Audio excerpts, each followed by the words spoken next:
Fala pessoal, tudo bem com vocês? Espero que sim. No vídeo de hoje, nós daremos continuidade ao nosso estudo semanal do Livro dos Espíritos de Allan Kardec.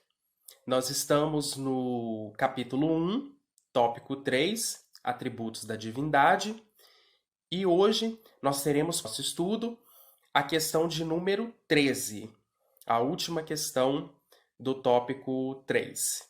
Tudo bem? Hoje, diferente dos outros vídeos, onde nós estudamos 2 ou 3 questões, nós teremos apenas uma questão, que é a questão de número 13. Ela é uma questão um pouco maior e com mais detalhes a serem analisados. Então, por isso, hoje nós teremos apenas a questão de número 13, pois ela vai demandar um tempo maior de estudo.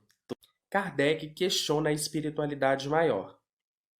Quando dizemos que Deus é eterno, infinito, imutável, imaterial, único, todo-poderoso, soberanamente justo e bom, não temos uma ideia completa de seus atributos?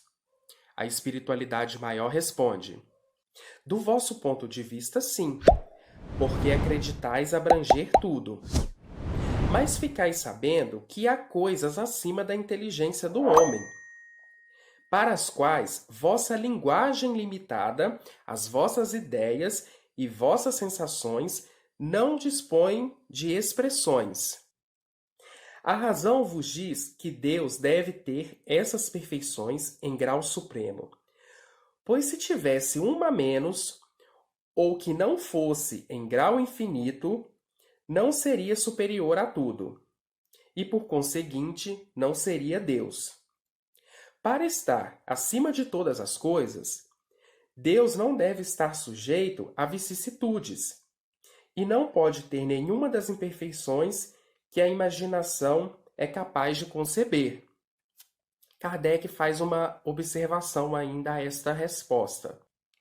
Entretanto, eu irei comentar sobre essa observação de Kardec um pouco mais à frente.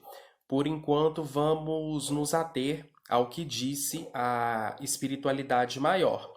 Aqui, inicialmente, Kardec questiona a espiritualidade maior se, ao dizermos que Deus é infinito, imutável, imaterial, único, todo-poderoso, soberanamente justo e bom, se nós estaríamos descrevendo os atributos de Deus de forma completa.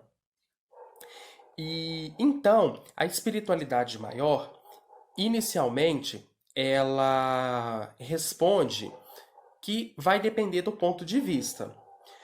E quais são esses pontos de vista?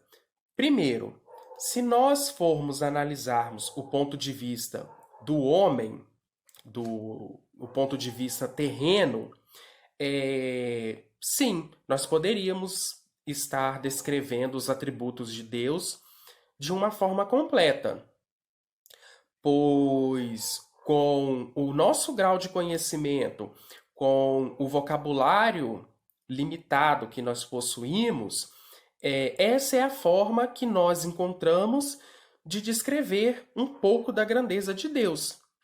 Entretanto, se nós formos analisarmos Deus de um ponto de vista espiritual, se nós formos um pouco mais além, a espiritualidade maior já nos diz aqui que nossa visão ainda referente aos atributos de Deus, ela é limitada. Por quê? Nós somos limitados. Então, quando se fala de Deus e de seus atributos, há muito ainda que é desconhecido a nós.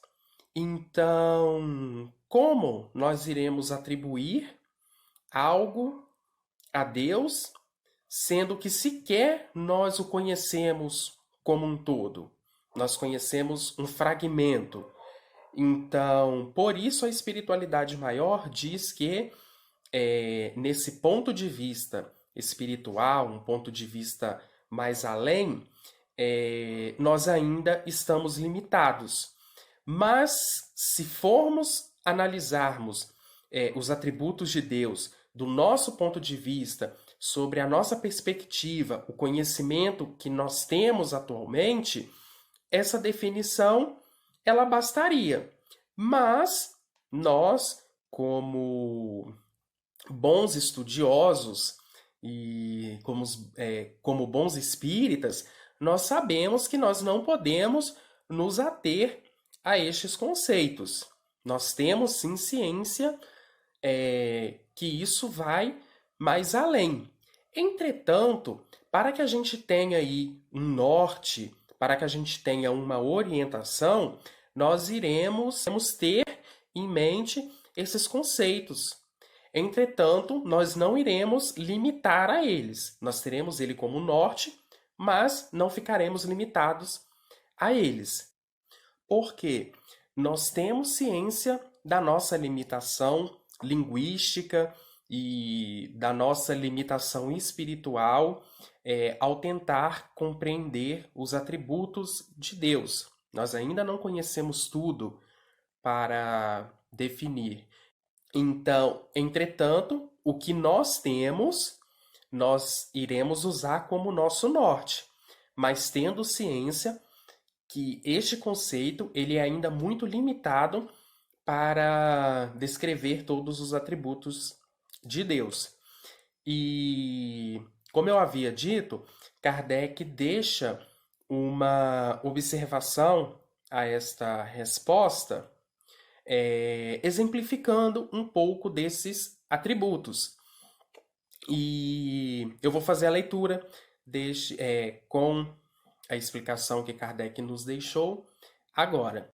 Kardec diz: Deus é eterno.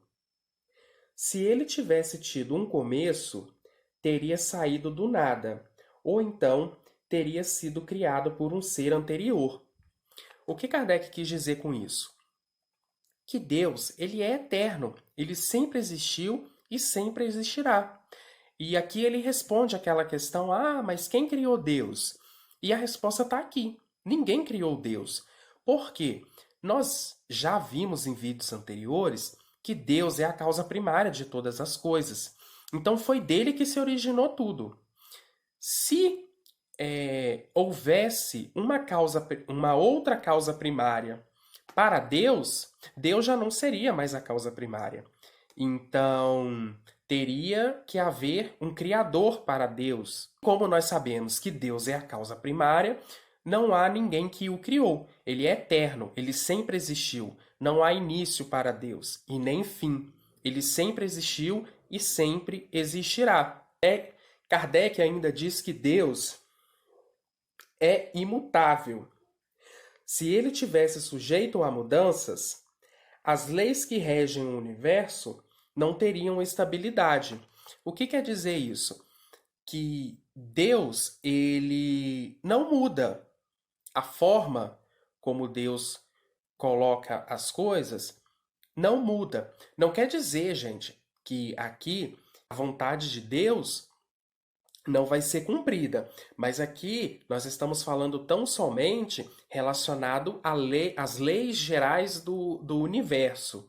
Essas leis gerais, sim, elas seguem uma linha de imutabilidade.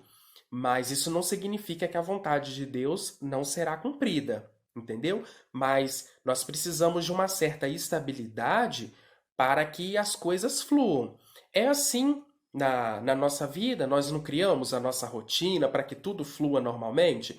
Basicamente é isso quando se fala em universo. Para que tudo flua normalmente, existe também as leis do universo em perfeita sincronia, em perfeita rotina, entende?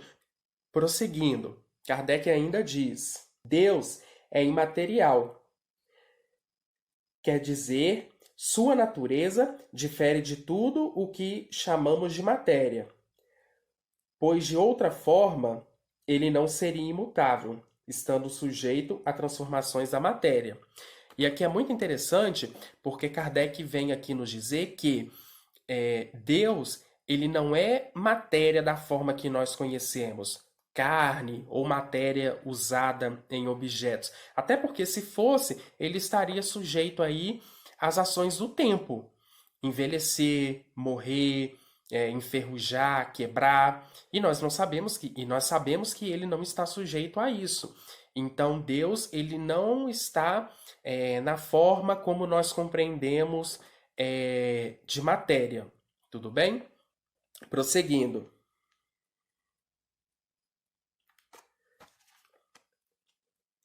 É único.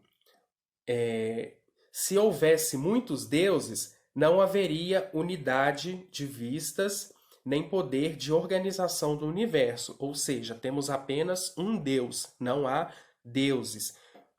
Tudo bem? Ele ainda, continuando, complementa. É todo-poderoso, porque é único. Ou seja, Deus é soberano, todo-poderoso. Por quê? Ele é o único. Ele é a causa primária para todas as coisas, ele deu origem a tudo. E finaliza. E soberanamente justo e bom. Esta questão de ser justo e bom, nós iremos ver aqui ao longo deste livro. Mas aqui já adiantando um ponto para vocês, dessa ideia de bondade e justiça, é a ideia da reencarnação, uma forma de justiça e da bondade de Deus para conosco. Tudo bem?